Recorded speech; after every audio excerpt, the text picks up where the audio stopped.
Netizens, may bago na namang usapan sa showbiz. Kayla Estrada at Daniel Padilla. Kayla Estrada, anak ng veteranong aktres na si Janice de Belen, ay trending ngayon matapos kumalat ang balita tungkol sa kanyang special connection umano with Daniel Padilla.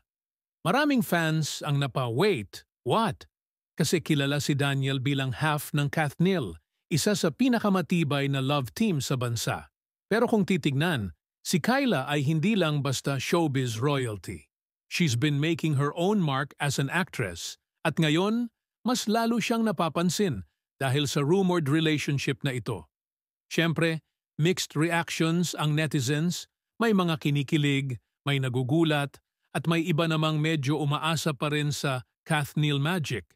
Pero isang bagay ang malinaw.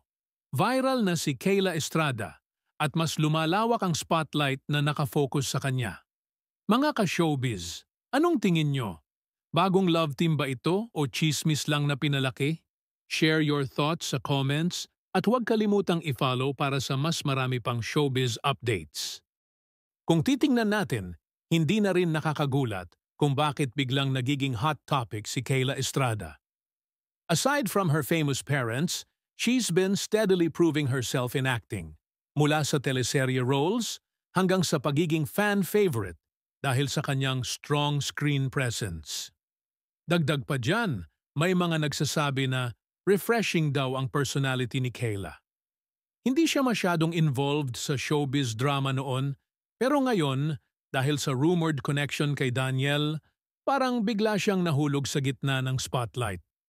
Interesting din kasi, she brings a different vibe, classy, independent, at very relatable sa Gen Z and millennial fans. Kaya naman, hindi lang usapan ng love life ito, kundi pati na rin ng potential career boost. At kung tuloy-tuloy pa ang buzz na ito, posibleng mas makakita tayo ng mga bagong projects at endorsements para kay Kayla. Kasi, let's be honest, when you trend, you win in showbiz.